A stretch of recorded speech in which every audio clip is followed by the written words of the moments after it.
Bayangkan, kamu sedang berada di tengah hutan pegunungan yang dingin dan berkabut. Jalur setapak samar, hanya suara ranting patah dan hembusan angin yang menemani. Namun tiba-tiba, seseorang dari rombonganmu menghilang begitu saja, tanpa jejak, tanpa suara, seolah ditelan oleh alam. 7 tahun kemudian, ketika semua orang sudah menganggapnya meninggal, sosok itu kembali muncul, hidup-hidup. Anehnya, ia mengaku hanya merasa hilang beberapa jam saja. Misteri apa yang sebenarnya terjadi? Apakah ia tersesat ke dimensi lain?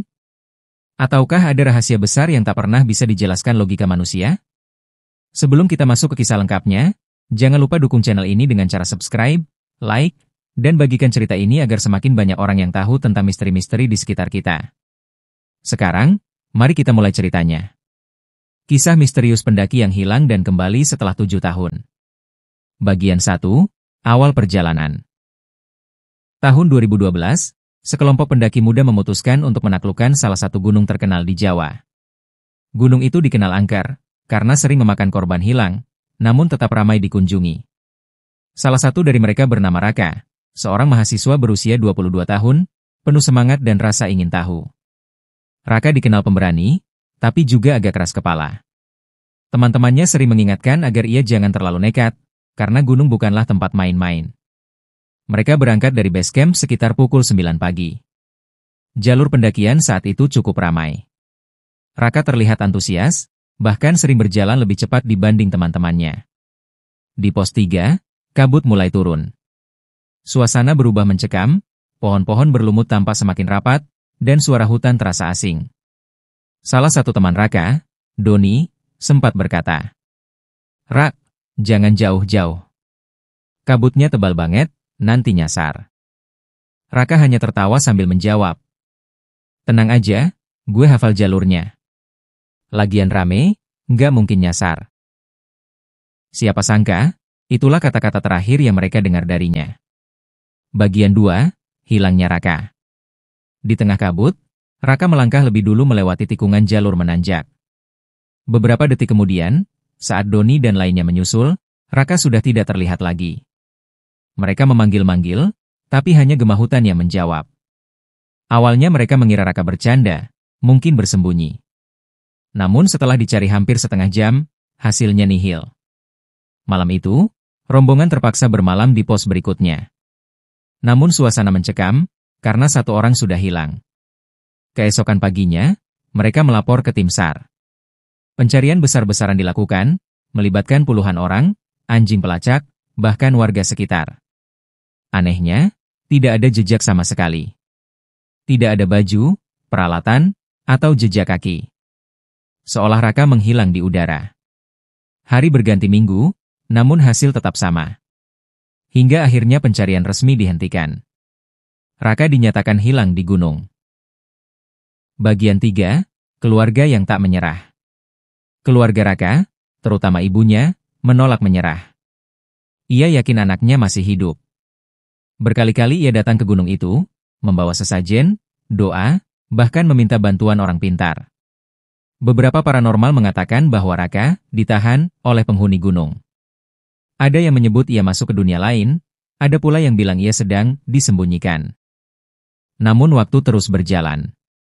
Tahun berganti tahun. Teman-temannya sudah lulus kuliah, bekerja, menikah, tapi Raka tetap tak kembali. Hingga akhirnya semua orang mulai melupakan kisahnya. Bagian 4, Kembalinya Raka. 7 tahun kemudian, tepat tahun 2019, sebuah kejadian mengejutkan terjadi. Di sebuah desa kaki gunung, warga dikejutkan oleh kedatangan seorang pemuda dengan pakaian pendaki lusuh. Bajunya robek, ranselnya penuh debu dan lumpur, wajahnya kurus, namun matanya masih hidup. Dialah Raka. Yang membuat gempar, wajah dan tubuhnya sama persis seperti 7 tahun lalu. Ia tidak tampak menua sedikit pun. Ketika ditanya, Raka dengan tenang berkata, "Saya nggak hilang lama kok, cuma tadi terpisah sebentar." Kenapa semua orang heboh? Warga terdiam. Bagaimana mungkin ia berkata, sebentar, padahal sudah 7 tahun berlalu? Bagian 5, Reuni yang aneh.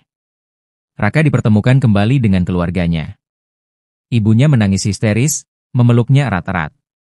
Namun anehnya, Raka terlihat kebingungan melihat wajah ibunya yang sudah jauh lebih tua. Bu, kenapa rambut ibu banyak uban? Baru beberapa hari kan saya hilang. Semua orang terdiam. Teman-temannya yang dulu mendaki bersama pun datang. Mereka sudah berubah, ada yang menikah, ada yang punya anak. Tapi Raka tetap sama seperti 22 tahun dulu. Seakan ia melompati waktu. Bagian 6, Kisah dari mulut Raka. Ketika ditanya apa yang sebenarnya terjadi, Raka bercerita. Saat itu ia berjalan di depan, lalu kabut semakin tebal. Ia merasa jalurnya berbeda, tapi terus melangkah. Tiba-tiba ia menemukan sebuah jalan setapak menuju ke sebuah pondok kayu kecil. Di dalam pondok itu ada seorang kakek tua berjubah putih yang menyambutnya. Kakek itu memberinya air minum, lalu berkata, "Beristirahatlah di sini. Jangan khawatir, kau akan baik-baik saja." Raka menurut. Ia merasa hanya tidur sebentar. Tapi ketika bangun dan keluar dari pondok, ia sudah berada di dekat desa kaki gunung, dan semua orang bilang ia hilang 7 tahun. Bagian 7, Misteri yang tak terjawab. Kisah Raka membuat heboh media. Wartawan datang, paranormal berdatangan, bahkan peneliti mencoba mewawancarainya. Namun tidak ada jawaban pasti. Beberapa teori pun muncul.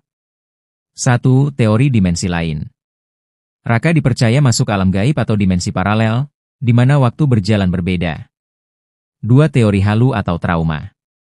Ada juga yang menganggap ia mengalami halusinasi akibat kelelahan, lalu lupa waktu. Tapi bagaimana mungkin tubuhnya tidak menua sama sekali? 3. Teori penjaga gunung. Menurut kepercayaan lokal, gunung itu dijaga makhluk halus. Mungkin Raka dititipkan pada mereka, lalu dilepaskan kembali setelah dianggap waktunya. Bagian 8, Kehidupan setelah kembali. Meski kembali, hidup Raka tidak pernah sama lagi. Ia sulit menyesuaikan diri dengan dunia yang sudah berubah jauh. Teman-temannya sudah beranjak dewasa, sementara ia masih terjebak di usia 22.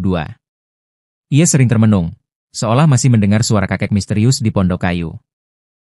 Kadang ia bahkan berkata, "Aku rasa, aku belum benar-benar kembali." Kata-kata itu membuat bulu kuduk merinding. Bagian 9, Penutup. Hingga kini, kisah Raka tetap menjadi misteri. Tidak ada yang tahu kemana ia sebenarnya pergi selama 7 tahun. Pondok kayu yang ia ceritakan pun tidak pernah ditemukan. Apakah ia benar-benar masuk ke dunia lain? Ataukah gunung menyimpannya dalam rahasia besar yang tak bisa dijelaskan manusia? Yang jelas, kisah Raka menjadi salah satu misteri pendakian paling menyeramkan dan membingungkan di Indonesia. Itulah kisah pendaki yang hilang dan kembali setelah 7 tahun. Kisah ini mengajarkan kita bahwa alam memiliki rahasia yang tidak bisa selalu kita mengerti. Gunung bukan hanya sekadar jalur pendakian, tapi juga tempat yang sakral dan penuh misteri. Menurutmu, apa yang sebenarnya dialami Raka? Apakah ia benar-benar tersesat ke dunia lain? Atau ada penjelasan logis di balik semua ini? Tulis pendapatmu di kolom komentar. Dan jangan lupa, dukung channel ini dengan cara subscribe, like, dan share agar semakin banyak orang yang tahu tentang misteri-misteri seperti ini. Sampai jumpa di kisah misterius berikutnya.